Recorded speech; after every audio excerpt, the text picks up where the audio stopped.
Praise the Lord, Mungu asifiwe, Yesu ashimwe, ndamushye cyane mu izina rya Yesu Kristo umwami wacu, nizeye ko muri amahoro, nizeye ko mukomeye, nizeye ko mumeze neza, nizeye ko mukomeje gushima Imana mu bice bitandukanye by'isi, ko afite amanwa meza, afite ijoro ryiza, afite igitondo, mwabyutse mute, mwaramutse mute, mwabonye Imana ikingura. Imana nishimwe kandi Imana nihimbazwe ko ngiye kuduha aka kanya kugira ngo twongere tubonane, twongere tuganire, twongere dukomezanye. Imana yanjye ni iby'igiciro kenshi, tuba twagerageje bikanga, ariko noneho birebeye, bararishimye kandi bararihimbazwe cyane. Ndagira ngo nifurize isabukuru nziza yavutse umunsi wa none, ibirori bitandukanye ku babifite. Imana yanjye amaburekisi agiye atandukanye, mugire ibihe byiza. Ndagira none nihanganishe wowe uri ku musozi ugomba kwihanganaho, wowe wagize ibyago, wababuze umuntu wawe, waba urwaje. Tuzi ko nubwo hari abari guseleburetinga, ariko hari abababaye, hari abari mu gihe cy'ibibazo, hari abari mu gihe navuga ngo cyo kurwaza. Rero niyo mufasha aka kanya kugira ngo mukomeze. Waba ufite icyo usenyeye igihe kinini cyane, waba ufite umusozi uriho, komera. Ndaje uyu munsi, Mana yanjye, ntago ino video cyangwa kino kiganiro kirangire ibintu bikiri bimwe, kirarangira hari indi level ugezeho, hari kumva umutima uruhutse. Amen. Wowe waba uje ahangaha ari ubwa mbere, ku mazina nitwa Sandrine. Icyo dukora ahangaha dusangizanya ubuhamya bwa gikristo, ubuzima bwa gikristo, tukasoma ijambo ry'Imana tugira ubuntu, hanyuma tugasharingaho bijyanye n'ubuhamya. Kandi turi kubona Imana ikora ibikomeye. Rero wiyumve mwe ikaze, namwe bavuga ngo dusanzwe tubana aha. Imana yanjye karibu nanone, Imana ibahe umugisha. Ntago bimenyerwa, biba ari bishyashya. Murambashimira, murambasengera, Mana we, murabatekereza. Kandi nishimira ko ahangaha nubwo amanota ari mikeya, ariko tuhagira ibihe byiza. Nanjye niba ndi kwiga, mba ndavuga ngo ndi kongera gucaginga. Iyo turi kuganira hari ibyo nanjye ngenda mbona direct, mba ntatekereje. Nubwo umuntu ari kubanga arakora video, wagira gupanga gake gake, ariko hari igihe nyine hari ibintu biza bishyashya direct, ngo ndumva ko ari message direct, ngo nanjye yishimbe.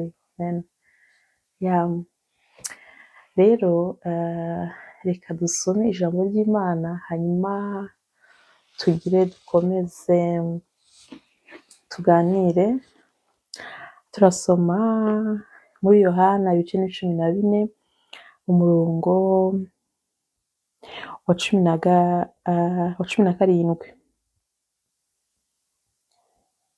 Reka duhere kuri 16. Nanjye nzasaba Data, nawe azabaha undi mufasha wo kubana namwe ibihe byose, ni we Mwuka w'ukuri. Ntibishoboka ko ab'isi bamuhabwa, kuko batamurora kandi batamuzi, ariko mwebweho muramuzi, kuko abana namwe kandi azaba muri mwe. Amen. Sinzabasiga nk'imfubyi, ahubwo nzaza aho muri. Hasigaye umwanya muto, ab'isi ntibabe bakimbona, ariko mwe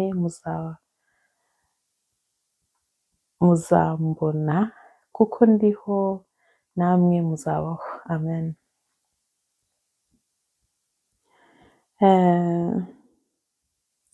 Tugere kuri 27. Harambwira ngo mbasigiye amahoro yanjye ndayabahaye. Icyakora simbaha nk'uko ab'isi batanga. Imitima yanyu ntihagarare kandi ntitinye. Haleluya. Tumisha ijambo ryiza kandi cyane. Tube turekeye aha, turaza kongera nta kibazo, dusome n'ahandi, ariko nyine ngo tugende kuri topic. Gusa ndaza kwifashisha screenshot nawita screenshot nafashe kugira ngo njye muri verisiyo y'icyongereza, ndakoresha screenshot nafashe hano. John chapter 14 verse 16 up to 17, the Bible says, "And I will ask the Father, and he will give you another comforter, counselor, helper, intercessor, advocate, strengthener, and standby, that he may remain with you forever, the Spirit of truth, whom the world cannot receive, because it sees him not, neither knoweth him, but ye know him, for he dwelleth with you and shall be in you." Yeah. Comforter. Reka ntacyo turaganira kuko ko aravuga ngo ino tayito se cyangwa iki kintu cyo kugirana nakibonye mu cyongereza tayito yayo, ako comforter ni ukuvuga ngo uyu mufasha afite ibimusobanuro byinshi: counselor, helper, intercessor, advocate, strengthener and standby. Titire rero, titire y'uyu munsi cyangwa insanganyamatsiko, ikintu ugiye kuvuga ko umwuka w'Imana agira gute, atanga imbaraga zitinyura, atuma dutinyuka. Amen. Atuma dutinyuka. Urumva nyine topic ni topic nziza cyane, umwuka w'Imana atuma dutinyuka. Turafata ingero muri Bible, turebe Kristo ajya kujya ku musaraba, ajya kudupfira. Dusoma ijambo ry'Imana ntabwo twajyamo ngo turebe, ariko tubona ko yageze aho abona bikomeye. Agira gute? Arasenga, asenze ngo Imana imwohereza imbaraga, imwohereza abamarayika bamwongera imbaraga. Agira gute? Aratinyuka, arareba imbere. Imana ishimwe cyane. Mu yandi magambo, yumva nta kimushisha. Ndiho ndategura kino kiganiro, urabona iyo uri gutegura ikiganiro ugenda utekereza ugira ama revelation. Mpita mbona ko twavuga ko uno mwuka wera n'uwo twafata nka pain killer, wica umubabaro. Urababara ariko ntago biba biri kuri wowe uba ubabaye spirit, reka bivuge gutyo. Niko rero mbona Kristo byamugendekeye ku musaraba, kuvuga ngo yahawe izindi mbaraga. None iyo turebye umukozi w'Imana Pawulo, tumuzi nk'umuntu umuntu wari navuga ngo warwanyaga Kristo, ariko tubona umwuka w'Imana amugenderera rwose mu byamufashe, navuga ngo iminsi 3 guhita ugomba gusenga kugira gute, byamufashe igihe gito cyane kugira ngo ahite yinjira mu murimo w'Imana, ahita ahinduka. Wibaza ninde uhindura gutyo, ninde utinyura? Urumva kuba yaricaga abantu bahora izina rya Kristo, abatoteza, noneho umwuka w'Imana yamugeramo akamuha gutinyuka, akabutangira kuvuga amagambo akomeye. Urumva ni ibintu navuga ngo bifite izindi mbaraga. Ugahita wibaza, ni iki gituma umuntu atinyuka bingana gutyo? Ni iki gituma umuntu yumva ashoboye kandi bigaragara ko bidashobotse? None tukareba Stefano, tubona ko yari mu bantu bapfuye mu rupfu rubi, bari kumutera amabuye, ariko ngo ijuru rigira gute? Riramukingukira pe, abona ubwiza. Urumva bakutera amabuye, ariko wowe ijuru riragukingukiye, ubonye ubwiza, ijuru riragukingukiye. Avuga ngo uri kubona hari amahwa, hari ibibazo, ariko uri kubona inzira, uri kumva amahoro, uri kumva ituze. Ijambo ry'Imana ryatubwiye ngo mbasigiye amahoro, mbahaye amahoro yanjye. Rero amahoro ya Kristo niyo atuma dutinyuka, kuko nyine ni isezerano kandi nta kintu Kristo yadusezeranije kitazasohora. Kwizera ni akabuto gato cyane, gato cyane, ni akantu gato cyane, ariko gafite ndavuga ngo umusaruro, gafite imbuto nyinshi, gafite umusaruro mwinshi cyane. Icyo tugomba umunsi wa none, tugomba kwizera gusa gake cyane, tukizera kuko nanone iyo ukomeje ugasoma muri Actes des Apôtres ubona ko niho harimo navuga ngo ubwiru bukomeye cyane, harimo umwuka w'Imana, ko tubona ko nyine umwuka w'Imana amaze koherezwa mu isi mu ntumwa, nibwo itorero ryagize gute ryavutse, nibwo ryatangiye. Turabyizera kandi niko biri, turabyizera cyane. Hakoretse ibintu bikomeye cyane, abantu bavuga mu ndimi, ibintu birahinduka, babona imbaraga, ba Petero barahamya. Tuzi ko Petero yihakanye Kristo, tubona noneho abona imbaraga zijya gute zihamya, ukibaza niki kibaye bigenze bite. Reka dusome ijambo ry'Imana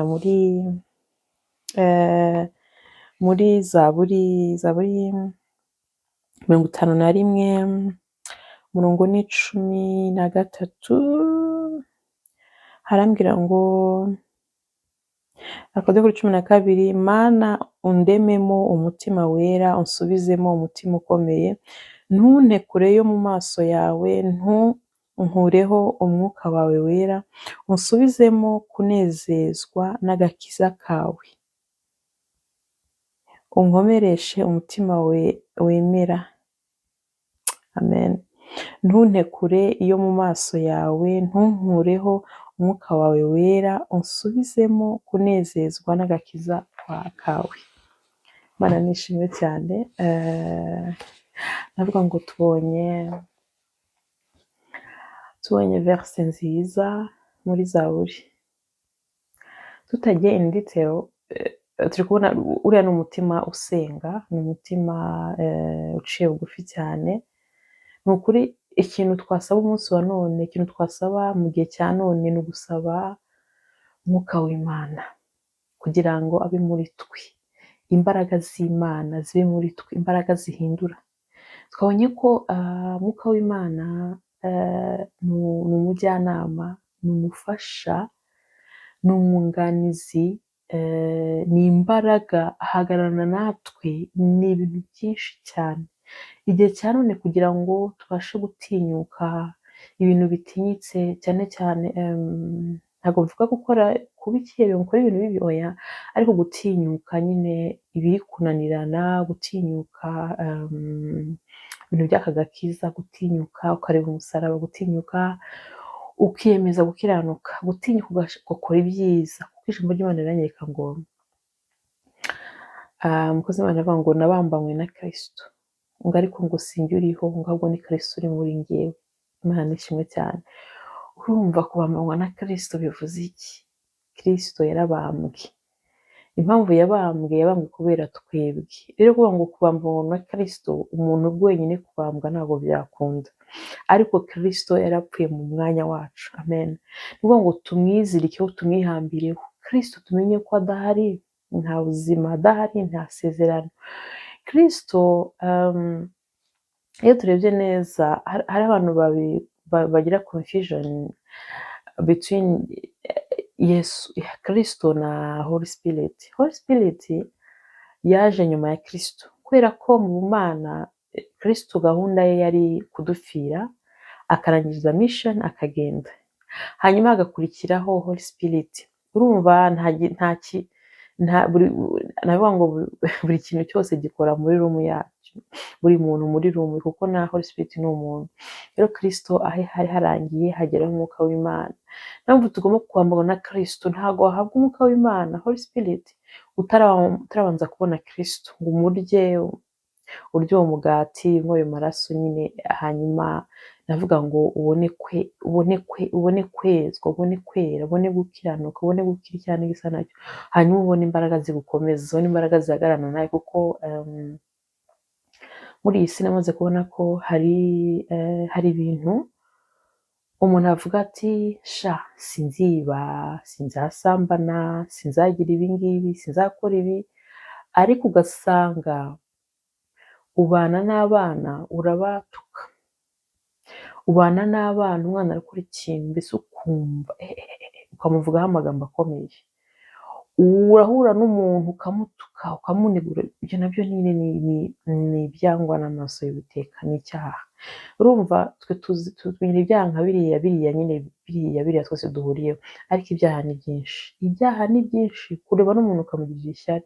Ishyari ni cyo mvuze nk'urugero ko ari cyo tuntu twinshi duhuriyeho, ni ikintu kiza muri wowe utanagiteganyije, utagiteguye kikaza, nicyo kivamo kwica, nicyo kivamo kwica, kivamo uburozi. Urumva ni byinshi. Mukamana niwe wakwemeza, nitwemeza ibyaha byacu, nitwigisha gusenga ibikwiriye. Hari igihe ushobora kuba uri ahantu ukavuga ati ko se ndasaba iki? Ndasaba icyo kurya, icyo kurya ndagifite. Ese ndasaba iki? Ndasaba icyo kunywa, icyo kunywa ndagifite. Mukabera yigisha gusaba igikwiye. Ushobora kuba udakeneye icyo kurya, ariko ukaba ukeneye kumenya undi muntu mwasharinga. Urumva nyine ni byinshi. Ushobora kuba udakeneye isengesho, ariko ukaba ukeneye kuba wamenya umuntu ugomba gusengera. Nta hantu na hato njya mbona mu ijambo ry'Imana cyangwa ko tugomba gutuza ngo twagezeyo, oya, ahubwo mpora mbona ko hari abandi bantu umuntu agomba kugira gusengera, kandi nta n'umuntu burya ajya abirangiza. Ko narebye no mu muryango wawe, ndebye mu muryango wanjye hari byinshi byo gusengera. Natwe ubwacu umunsi ku munsi rega biza ari bishyashya, ibigaragazo bigenda biba bibisi, mbese haba ibindi bintu byinshi bitandukanye. Rero Mwuka w'Imana uyu munsi navuze ati reka tuganire, twongere turebe tuvuge tuti Mwuka w'Imana hagararane nanjye hehe harya ubu ngubu, turebe ni hehe nyine mukomera hagarara nanjye.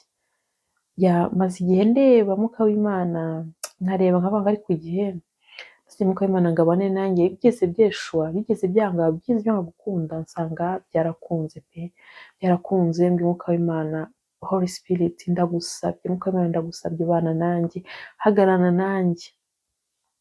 Mwuka w'Imana abana nanjye pe, abana nanjye. Rero ndabikunda cyane. Ubwo nyine nuko navuga ni reka twongere twibukiranye. Nubona byanze, nubona bikomeye, usabe Mwuka w'Imana umwizeye, aragufasha. Ariko nyine ukubanza guca kuri Kristo tuzi ko yaje mu isi kugira ngo umwizeye atarembuka, ahubwo ubugingo buhoraho iteka. Ntabwo umuntu iyo amaze kwakira agakiza ahita ajya mu ijuru ako kanya, hari aho biba, ariko tubwo tukiri mu isi, impamvu turi mu isi ni kugira ngo habeho imirimo, habeho gusangiza abandi ubuhamya, hanyuma dukorere ijuru, turijyemo, turitahe. Hanyuma nanone rero tutararitaha, hari ubuzima turimo ntabwo hashoboka hatari Umwuka w'Imana, kuko Umwuka w'Imana nizo mbaraga zidushoboresha, zitwigisha gusenga. Nyine iyo dusengera zitwigisha gusaba, zitwigisha kubana, ziduha kugira umutima navuga ngo wuzuye ubumuntu, ziduha gutoranya, ukamenya icyaha, ukamenya niba ikintu kimeze nk'aho atari icyaha, ariko urebeye imbere aha hantu harimo icyaha, ahantu harimo amakosa, ahantu harimo amafuti. Twigisha kubana, twigisha Imana yanjye. Urumva umufasha nuvuga ngo ntago twibashishije, kubera ko Kristo nyine iyo aza kuba hari, tuzi ko hari igihe bari kumwe n'abigishwa nyine muri story tugenda dusoma muri Bible uko byagenze. Nshima Imana cyane ko yaduhaye Bible ntabwo ushobora kujyamo ushonje ngo uvemo uko wagiye, oya, urahaga. Ntabwo ushobora kujyamo ufite inyota ngo ugende ugume uko urahaga. Rero ndashimana ku bwa Bible, kuko iyo turebye muri Kristo tukabonamo intumwa ntabwo zigeze zivuga ngo ziralakinga anything, nta kintu bigeze bagira gute babura, oya, bari bafite navuga ngo confidence, uvuga ngo turi kumwe n'umwami, turi kumwe, Mana bamufata nk'umubyeyi. turi kumwe na teacher, umwarimu, bamwita umwarimu, Mesiya, umucunguzi wacu, urumva Savior, nta kintu babuze, ariko kugira ngo agende, kubera ko igihe cyo kugenda cyari kigeze, urumva byari ibintu bigize gute, byari ibintu bikomeye, byari ibintu tekereza aho sindabije ijambo ry'Imana ngenda nsoma cyangwa numva amavidewo, ngenda mbona intumwa zageze muri critical condition, kuko iyo urebye neza ureba Yesu Kristo yagendaga ahamagara intumwa, dusubiye muri Bible nini cyane, ubwo yagendaga ahamagara intumwa, ahamagara imwe yagendaga agira ibintu bakuramo, abarobyi, bafite ibyo bakora bitandukanye, bagenda babireka bamukurikira. Kumva rero ngaragiye, navuga ngo byari shoka. Yego yarajyaga yababwira nzagenda, nzagira gutya, nzabereza umufasha n'urugero, ariko byari shoke, cyari ikintu gikomeye cyane. Kumva ko babona umusimbura wa Kristo hano mu isi, navuga ngo byari bikomeye. Kandi natwe urumva nyine kuvuga ngo Kristo, umwuka wera, abantu benshi bagira confusion, umwuka wera ni iki, gute? Navuga ngo tubiganireho cyane, tuzongera, ntabwo bifasuye cyane, ariko umwuka, urumva kuvuga ngo arababwiye ngo ndagiye, baramwizeye, noneho amaze kugenda bagenda mu cyumba cy'ijuru barasenga. Natwe bitubere urugero, tumenye ngo iyo ibintu byanze, aho tugomba gutegereza umwuka w'Imana, aho tugomba kurindira Imana ni ugusenga, nta kindi twakora, nta kindi twabashisha, gusenga. Noneho umwuka w'Imana niba naje ntagende, kuko hari igihe gendera, hagiye adusiga. Rero ndabona igiye kuba ndende, ariko reka tugeze aha tumenye ngo umwuka w'Imana ni umufasha, adufasha gusenga, ni umucamanza wacu, adutera imbaraga, ahagararana natwe, kandi tumenye ko ab'isi ntabwo bamufite, ariko twe tuzi gute turamufite. Tumenye ko Kristo yaduhaye amahoro, aya mahoro. Kugira ngo ugire amahoro, ngira ngo mbahe ubuhamya gatoya mu minota nk'ibiri cyangwa umwe, ni uko nubwo umuntu yakubabaje utagomba kurara ukibabaye, kuko nubona umwanya ushyiramo inzika, ubona umwanya ushyira umuntu mu mutima, amahoro arabura. Amahoro asimbuzwa n'uwo muntu ushyize mu mutima, amahoro asimbuzwa n'ako gahinda, amahoro asimbuzwa n'iyo doubt. Kuramo byose ushyiramo amahoro, kuramo byose ushyiramo Kristo, kuramo byose ubona umwanya w'umwuka wera. Nanjye urumva kwanga cyane gisa nacyo uri kugerageza pe, ntabwo ari tubantu tugiye kugerageza, hariho abagerageze baratsindwa, hariho abagerageze baratsinda. Natwe rero reka tugerageze uko dushoboye, icyo dushobozwa. Amen. Tumenye umwuka w'Imana nyine ni umufasha, aduha gutinyuka, dutinyuke. Biratinyitse pe, biratinyitse. Niyo mpamvu tugomba kumenya ko imbaraga z'Imana zikora bikomeye. Imbaraga z'Imana zashoboje Mariya akagira gute, agasama inda ye, y'umwuka, urumva, agasaba Imana. Tekereza gutuza Imana mu nda, kandi n'uburyo rega umuntu abaho, natwe ubwacu ni ibitangaza mu bitangaza, ni imbaraga za umwuka w'Imana. Nk'uko nyine tubizi, abagira confusion, hari Imana Data, Imana Mwana, Yesu Kristo, Imana Mwuka Wera. Imana iri mu muntu yari izi ko, ntabwo ari izi ko, reka mvuge ngo Imana iri mu muntu yamuremanye urukundo rwinshi, yamuremanye ivuga ati plan ni iyi ngiyi, ariko umuntu aracumura, iravuga ati nowe umuntu ntabwo namuvaho, reka haziho Kristo umwana wanjye. Imana Mwana araza, igihe kirarangira, kuko Kristo yari irangiye, hagomba kubaho na Mwuka w'Imana kugira ngo akore, atumike, nawe araza. Niwe uriho ubu ngubu, nizo mbaraga dufite, izo mbaraga duhawe. Tumenye ko ari izo mbaraga zabashije kurema isi n'ijoro. Tumenye ko mbese ni Imana, Umwuka w'Imana nayo ni Imana, ni Imana mu Butatu Butagatifu. Urumva ni ibintu bikura, ni ibintu bikomeye cyane. Dukomeza tubiganireho gake gake, ariko muri tano n'isaha ya none senga, senga ubwira Imana uti Mana ndashaka guhura na Kristo, muri Kristo Yesu mpuremo na mwuka wawe, mwuka wera anshoboze, amfashe, ankomeze, anshoboze uru rugendo, ampe gutinyuka, ampe gushobora, ampe kubasha.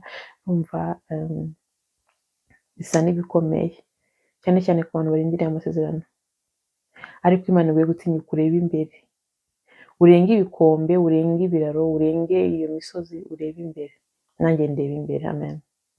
Nshize zanjye ndabakunda rero, wowe utarakira Kristo wamwakira, wowe mwakiriye navuga ngo misiyo ni iyi ngiyi, ni ukomeza kwikebuka twireba, kuko impanda izavuga umunsi tutazi.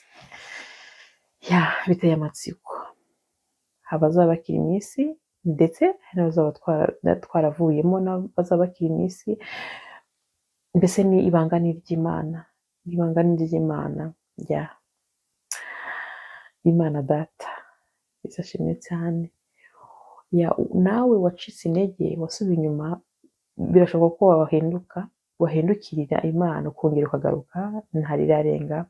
Tubona amasore menshi abantu bagiye basubira inyuma bakiyemeza, bikongera bikagenda neza. Rero ndanezerewe kuba tugusangije ijambo ry'Imana. Ntabwo twose neza ko tuzongera, ariko nzi ko hari icyo Imana ikoze mu mitima yacu. Sange rero ndabakunda, mukomeze mugire ibihe byiza.